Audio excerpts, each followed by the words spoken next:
नमस्कार साथियों, आज अपनी बात करेंगे रीट लेवल 2 की एसएसटी की। क्योंकि अपना सिलेबस एनसीईआरटी के आधार पर आधारित है, तो इसलिए एनसीईआरटी के बेस पे जितने भी क्वेश्चन बन रहे थे 6 से 8 की बुक में से वो सारे मैंने वन लाइनर के रूप में लिख लिए हैं। 15 क्वेश्चन आएंगे, जिसमें से 12-13 आपको मिल जाने चाहिए। यदि एनसीईआरटी के बेस पे पेपर बनेगा तो यहीं से क्वेश्चन आएंगे, क्योंकि इसके अलावा कोई क्वेश्चन नहीं बनता। तो आप एक बार इसको सरसरी निगाह से देख के चले जाना। तो आइए स्टार्ट करते हैं।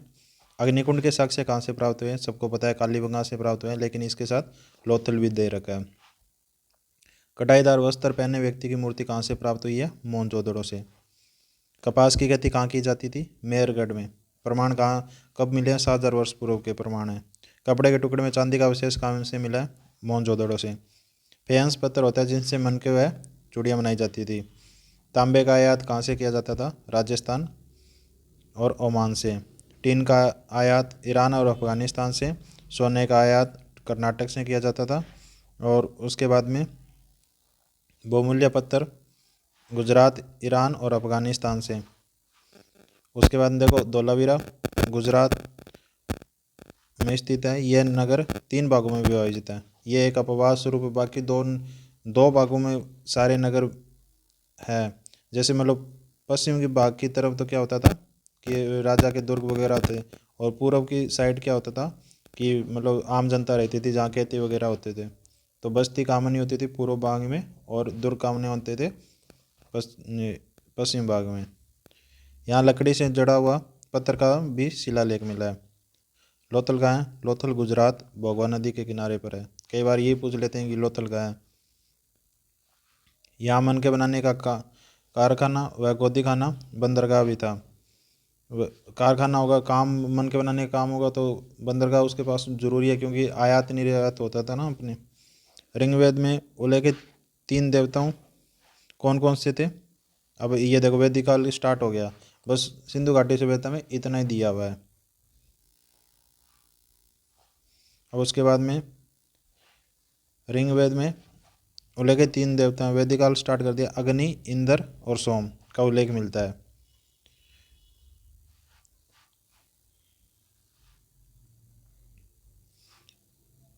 ऋग्वेद में 2 नदियों का उल्लेख मिलता है, ब्यास और सतलज का। और गंगा व यमुना का एक बार ही उल्लेख मिलता है। उसके बाद में दास दस्यु आर्यों के विरोधी होते थे। जो दास दस्यु बोलते थे जिनको, वो आर्यों के विरोधी थे। महापाषाण कब्रें दक्कन क्षेत्र से, दक्षिण भारत, उत्तरी पूर्वी भारत व कश्मीर से। 133 सोने के मनके भी पाए गए हैं। कहाँ? बर्मागिरी में, एक कब्र में। अब ये देखो, ये काफ़ी इंपॉर्टेंट है, मुझे जहाँ तक लगता है इस पर क्वेश्चन आएगा। इनाम गांव महाराष्ट्र में, भीमा की सहायक नदी गौड़ के किनारे। यहाँ मर्द का सिर उत्तर की तरफ होता था। एक व्यक्ति को 5 कमरों वाले मकान में मिट्टी के संदूक में दफनाया जाता था। ये देखो, दोनों ही नई बातें हैं। इनाम गांव। उसके बाद में चीन चीन में हड्डियों पर लेख लिखा जाता था, भविष्यवाणी की जाती थी।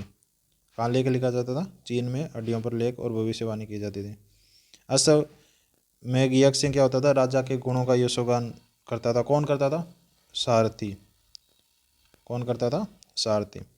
उसके बाद में उत्तर वैदिक काल में स्त्रियों को यज्ञ करने का अधिकार नहीं था। उत्तर वैदिक काल में स्त्रियों की दशा वैसे भी खराब हो गई थी पूर्व वैदिक काल की अपेक्षा। चित्रित दूसरे पात्रों का प्रयोग उत्तर वैदिक काल में किया जाता था। महाजनपद काल में जो फसल कर लिया जाता था उसको भाग बोलते थे, और ये 1/6 लिया जाता था। जबकि अशोक के काल में 1/8 लिया जाता था। ये भी ध्यान रख लेना आप। आगे नेक्स्ट बात करते हैं। मगध एक शक्तिशाली राज्य था। ये कहाँ था? गंगा व सोन नदी के बीच स्थित था। ये गण व संघ शासन प्रणाली कहाँ स्थित थी? वैशाली में। बुद्ध व महावीर दोनों गण व संघ से संबंधित थे। देखो, दीर्घ निकाय में क्या होता है? गौतम बुद्ध के व्याख्यान मिलते हैं। विनय पिटक क्या होता है? संघ के नियम, जो भी नियम कायदे संघ के होते हैं ना, विनय से नियम याद रख लेना। अब देखो आगे,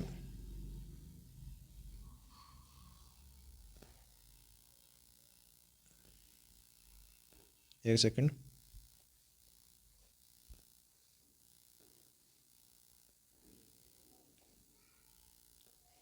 अजातशत्रु वज्जी संघ पर आक्रमण करना चाहता है, इसलिए उसने अपने मंत्री किसको भेजा, वस्कार को बुद्ध के पास भेजा। ये इंपॉर्टेंट है।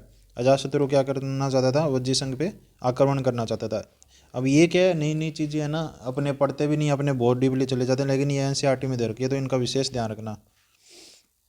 गौतम बुद्ध बचपन का नाम क्या था, सिद्धार्थ। साक्यकर्ण से समझे था। सारनाथ में इन्होंने पहला उपदेश दिया और कुशीनारा में इनकी मृत्यु हो गई 483 ईस्वी पूर्व, और इन्होंने अपनी शिक्षा प्राकृत भाषा में दी। बस गौतम बुद्ध का इतना ही दे रखा है एनसीईआरटी में। अब इसमें से कंफ्यूज हो जाते हैं कि महावीर जी की मृत्यु कहाँ हुई और बुद्ध की मृत्यु कहाँ हुई। तो बुद्ध की मृत्यु तो हुई कुशीनारा, और महावीर जी की मृत्यु हुई थी पावापुरी में। महावीर वैसे याद रख लेना, पावापुरी, और शिक्षा प्राकृत भाषा में। अब नेक्स्ट, जैन धर्म।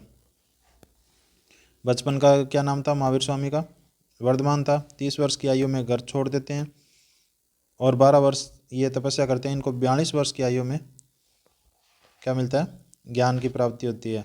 और महात्मा बुद्ध को ज्ञान की प्राप्ति 29 साल की उम्र में घर छोड़ते हैं, और 6 साल बाद उनको ज्ञान की प्राप्ति हो जाती है, तो 35 साल में उनको ज्ञान की प्राप्ति हो जाती है। अपनी शिक्षा प्राकृत भाषा में, ठीक है। जैन धर्म की शिक्षाएं गुजरात के वल्लभी में मतलब वहाँ दर्ज है। उसके बाद में उपनिषद आ गया। ये उत्तर वैदिक ग्रंथों का हिस्सा होते थे। इसमें एक है ना चांदोक्य उपनिषद है ना, उसमें बुद्धिमान और भिखारी की कहानी है। पूछ ले कि मतलब बुद्धिमान भिखारी की कहानी का है चांदोक्य उपनिषद। उसके बाद में इसमें लिखा हुआ है भारतीय दर्शन।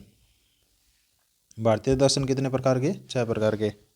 वैशेषिक कनाद, न्याय गौतम, सांख्य कपिल, योग पतंजलि ने, पूर्व मीमांसा जैमिनी ने, उत्तर मीमांसा वेदव्यास ने। ये इंपॉर्टेंट है। न्याय गौतम का बहुत बार पूछते हैं, सांख्य कपिल का बहुत बार पूछते हैं, योग का भी पूछ लेते हैं, तो ये विशेष ध्यान रखना। बिहार क्या होता था, आवास का स्थान होता था बिहार। चैत्य पूजा स्थल होता था। मौर्य साम्राज्य कंबल के लिए प्रसिद्ध कौन सा क्षेत्र था, उत्तर पश्चिम क्षेत्र था। अब आगे मेगस्थनीज सेल्यूकस निकेटर का राजदूत था। ये चंद्रगुप्त मौर्य के दरबार में आया था। इसने पाटलिपुत्र के बारे में कहा था कि यह तो 570 बुर्ज व 64 हार। अशोक के अभिलेख प्राकृत भाषा ब्रह्म लिपि में मिलते हैं, लेकिन जो अफगानिस्तान में जो 2 क्षेत्र है ना, मानसेहरा और शाहबाजन गढ़ी, वो खरोष्ट लिपि में मिलते हैं। ओनली मात्र 2 से जो भारत से बाहर है ना अशोक के अभिलेख, वो खरोष्ट लिपि में। कलिंग उड़ीसा के नाम था। अशोकादम ये एक व्यवहारिक शिक्षा। अब ये क्वेश्चन नहीं पूछ लेना तो अपना गलत हो जाए कि अशोकादम क्या था। अपने उसमें ऑप्शन देते हैं कि धार्मिक शिक्षा, व्यवहारिक शिक्षा, राजनीतिक शिक्षा, तो अपने गलत करें, ये वो व्यवहारिक शिक्षा थी। तो ऐसे क्वेश्चनों का ध्यान रखना है।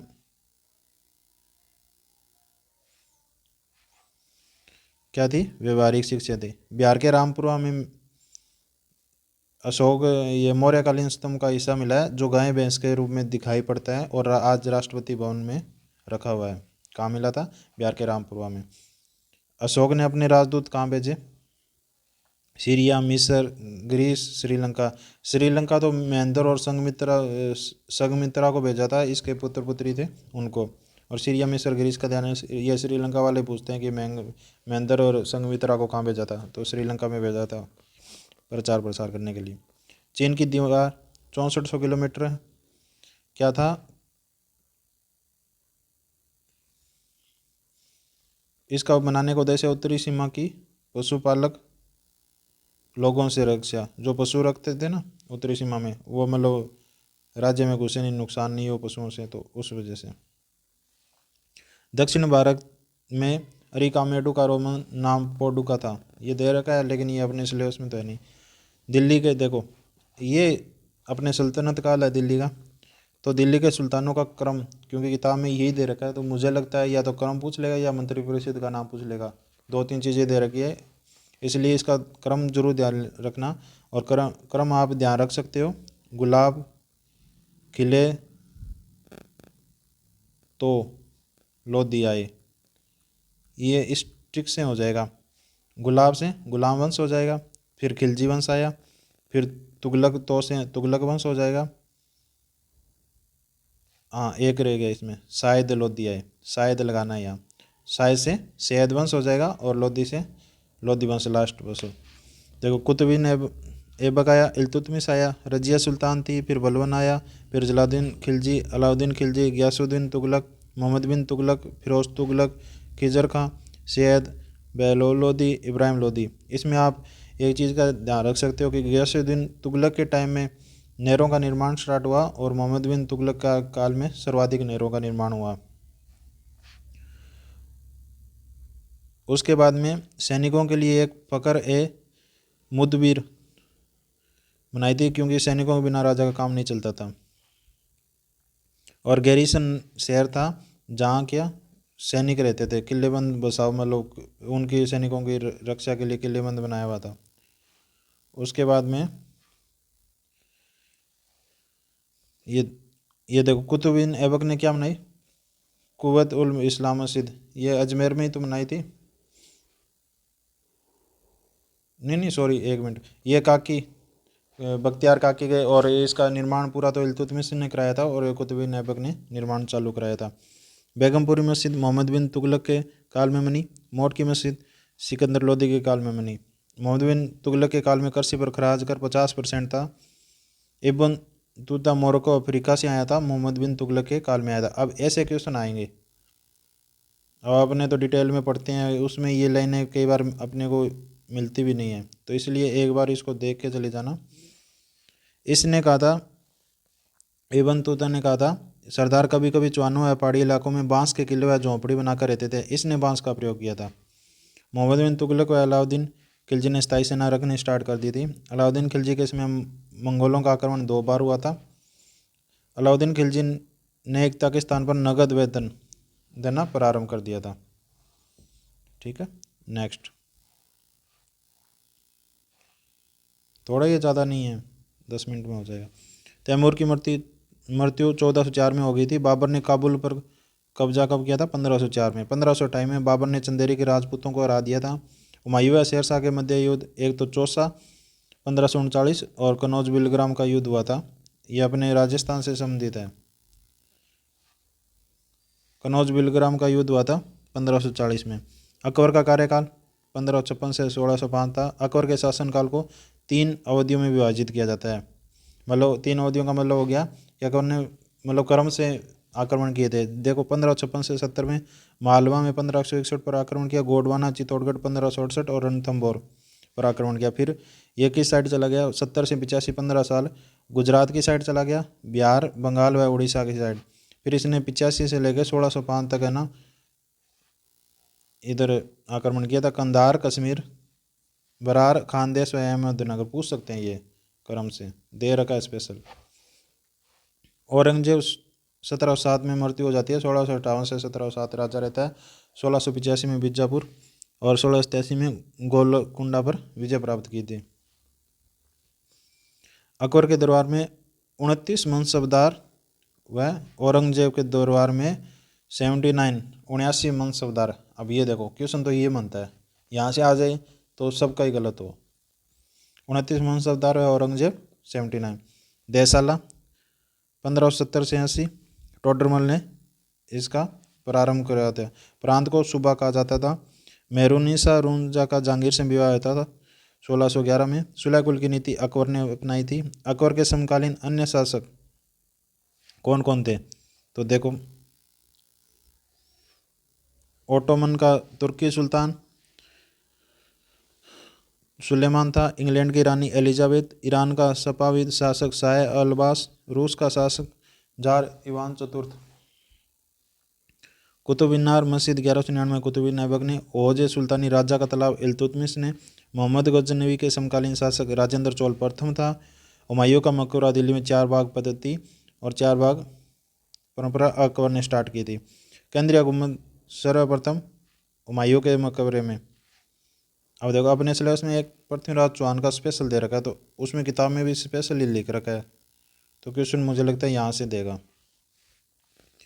पृथ्वीराज चौहान का जन्म दे रखा है उसने 1166 में। प्रधानमंत्री, कदमवास था, सेनाध्यक्ष, भुवनमल था। अब इसमें से भी पूछ लेंगे ना। 1185 में मौवा शासक परमर्दी देव से तुमुल का युद्ध हुआ था। अब ये तुमुल का युद्ध भी पूछ सकते हैं। आला और उदल इसमें मर गए थे तथा वहाँ का प्रशासक इसको नियुक्त किया था पुंजन राय। आजकल ऐसे क्वेश्चन बहुत पूछते हैं ये पुंजन राय को। नागौर का युद्ध 1184 में हुआ था पृथ्वीराज थर्ड व चालुक्य भीमदेव सेकंड के मध्य। मोहम्मद गौरी पराजय हुआ उल्लेख मिलता है। देखो मोहम्मद गौरी को पृथ्वीराज चौहान ने पराजय किया था, उसका उल्लेख मिलता है। देखो कितनी बार, अमीर महाकाव्य में मिलता है 7 बार, अमीर महाकाव्य में 7 बार, पृथ्वीराज प्रबंध में 8 बार, पृथ्वीराज रासों में 21 बार और प्रबंध चिंतामणि में 23 बार। प्रबंध चिंतामणि 23 बार। मोहम्मद गौरी ने किवाम उल मुल्क को पृथ्वीराज के पास अधीनता स्वीकारने हेतु भेजा था। अब ये क्वेश्चन अच्छा क्वेश्चन बनता है। किसको भेजा था अधीनता स्वीकारने के लिए? किवाम उल मुल्क को। पृथ्वीराज ने पिथौरागढ़ दिल्ली का निर्माण कराया था, दल पुंगल की उपाधि धारण की थी। इसके दरबारी कवि कौन कौन थे? चंद्रवरदाई, ज्ञानक, वागीश्वर, जनार्दन, आसादर, पृथ्वी भट्ट, विश्वरूप व विद्यापति। ये जरूर देख के चले जाना इसके दरबारी कवि। चंद्रवरदाई, ज्ञानक, बागेश्वर, जनार्दन, आसादर, पृथ्वी भट्ट व विश्वरूप व विद्यापति गौड़। अब नेक्स्ट बात करते हैं, लास्ट पेज रहा है भारतीय राष्ट्रीय आंदोलन। सारे टॉपिक हो गए जितना भी एनसीईआरटी में दे रखा था, सारे टॉपिक दिल्ली सल्तनत, मुगल काल में जो मेन चीज़ें थी ना, यदि एनसीईआरटी बेस पेपर आएगा ना तो इसमें से बाहर नहीं देंगे वो, और यदि देना होगा बाहर से तो फिर तो कुछ भी आ सकता है। लेकिन 6 से 8 तक किताबों का ये सारांश था। बाकी आप देखिए इसमें 2-3 क्वेश्चन नए बनते हैं, जो औरंगजेब के समय में मनसबदार 79 थे और अकबर के काल में 29 थे, तो ये याद कर लेना। भारतीय राष्ट्रीय आंदोलन की बात करते हैं। कांग्रेस की स्थापना पूछ लेते हैं कई बार। 28 दिसंबर 1885 को बम्बई प्रतिनिधि 72 AOU ने इसकी स्थापना की थी। प्रथम 4 अधिवेशन का दे रखा है उसमें। तो 1885 में बम्बई से व्योमेश चंद्र, 86 में दादा भाई नौरोजी, बुजुर्ग आदमी थे, ओल्ड मैन।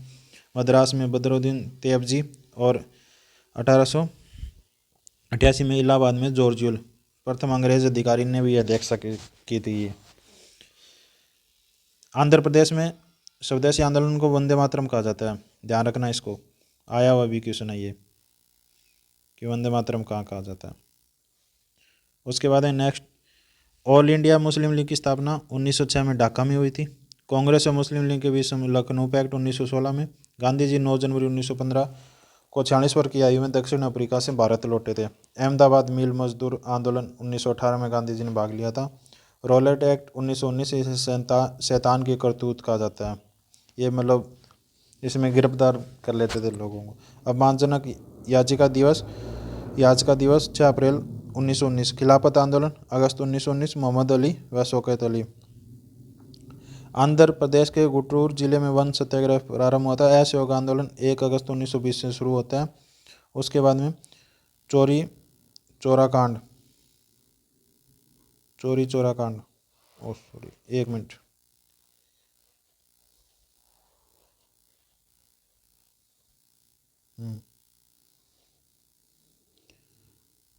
देखो चोरी कांड 4 फरवरी 1922 को,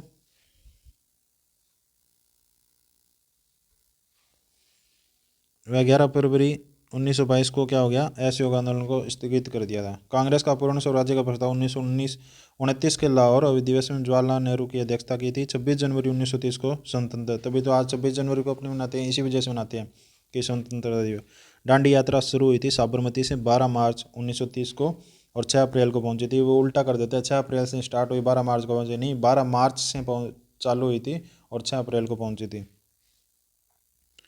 तो 240 किलोमीटर थी। नामांकन 1935 के एक्ट में प्रांतीय स्वतंत्रता दे दी थी। 1937 के चुनाव में कांग्रेस को 7 सीटें प्राप्त हुई थी। कैबिनेट मिशन 1940 को भारत में आया 3 सदस्यों के साथ। उसके बाद में नेक्स्ट, मुस्लिम लीग द्वारा प्रत्यक्ष कार्रवाई दिवस मनाया गया 16 अगस्त 1946 को। नटाल कांग्रेस की स्थापना गांधी जी ने 1895 में दक्षिण अफ्रीका में डरबन में की थी। पीड़ा का चिरतन सिद्धांत गांधी जी द्वारा दिया गया था।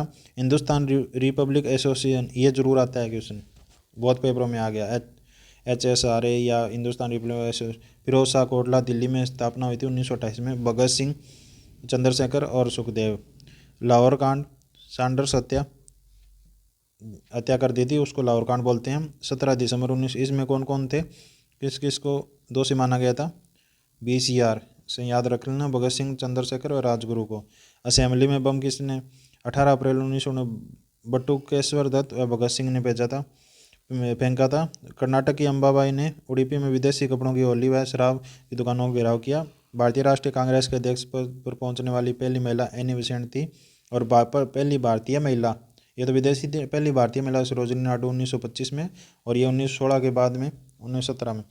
दक्षिण भारत में नमक सत्याग्रह, सी राजा गोपालचारी। मौलाना अब्दुल कलाम आज़ाद का जन्म मक्का में हुआ था।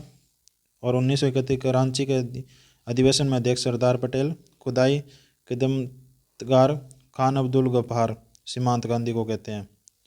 बाकी इस जिसने भी लास्ट तक वीडियो देखी हो उसको ज़रूर फ़ायदा होगा और क्वेश्चन ज़रूर सही होंगे, क्योंकि NCERT बेस्ड पेपर 1 है। तो धन्यवाद साथी।